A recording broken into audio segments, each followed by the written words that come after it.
Hey everyone! So far we've been learning about different types of shading techniques. So far we've looked at how to turn two-dimensional shapes into three-dimensional shapes, and we've shaded a circle to make a sphere.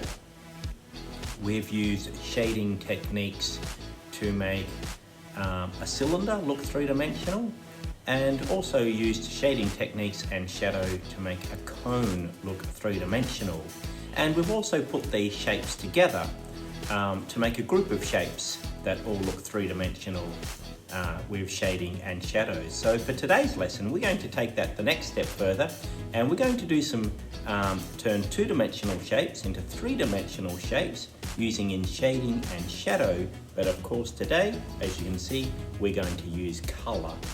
So we're going to get our things ready. I'll tell you what we need and we'll get ready to start. Here we go. Okay, so for this lesson, you're going to need a grey pencil, a rubber, a pencil sharpener, a ruler, and a range of different coloured pencils. So let's get started. So to create a shading with colour, we're going to do exactly the same as we've done the last few weeks. So I'm going to start with a sphere, which is going to start with a circle. Now to do this, I'm going to do exactly the same. I'm going to make sure I've got like a kind of a circle up here, and I'm going to shade this exactly the same way. I might make this circle red. Now, whenever we're drawing, it's really important to make sure that our pencil is really nice and sharp. Okay, I'm going to shade this the same by cross-hatching around the outside. And now I'm going to shade it the other way. Now, I'm just gradually building up the colour, not pressing too hard at this point. Now, the idea is that I want this to go from quite dark to lighter, so I'm going to control my pencil here by just pressing a little bit harder and almost sort of colouring it in a little bit. Now, can you see here that the side's quite full, as in it's filled, where I've still got my cross-hatching lines here. Now, I'm going to use my finger again to try and blend this a little bit. Okay, now I want this colour to come in a little bit more, so I'm just going to keep working on this until I gradually get it from darker to lighter, until I'm happy with how I want it to be.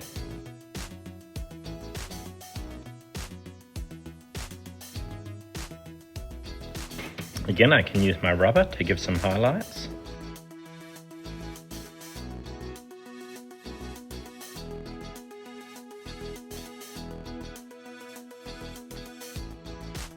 Okay, and now I'm going to create a little bit of shadow to it. I'm going to use a darker colour, maybe black, or even a dark colour like blue or purple or anything, but I'll go for black. I'm even going to add a little bit to the shape itself.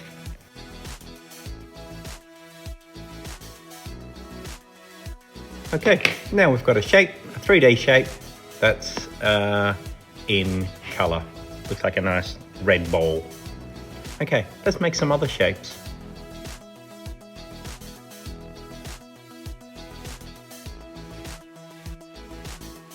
Again, with the cone, just keeping that nice sort of edge there.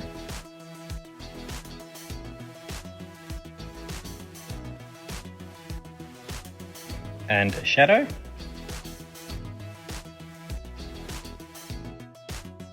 And let's go the cylinder.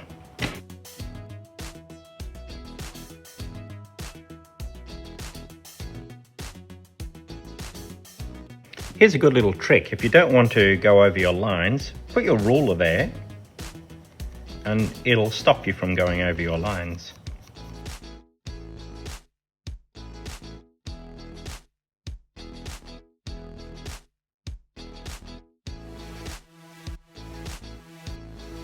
And add the shadow.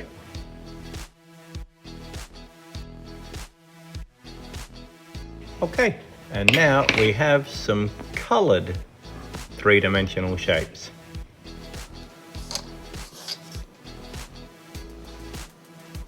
So here's my three-dimensional shapes in color.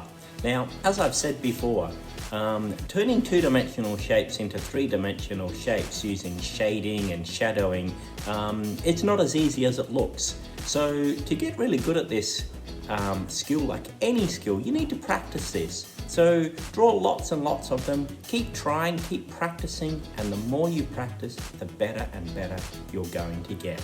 Okay, so have fun, keep practicing, and always do your best.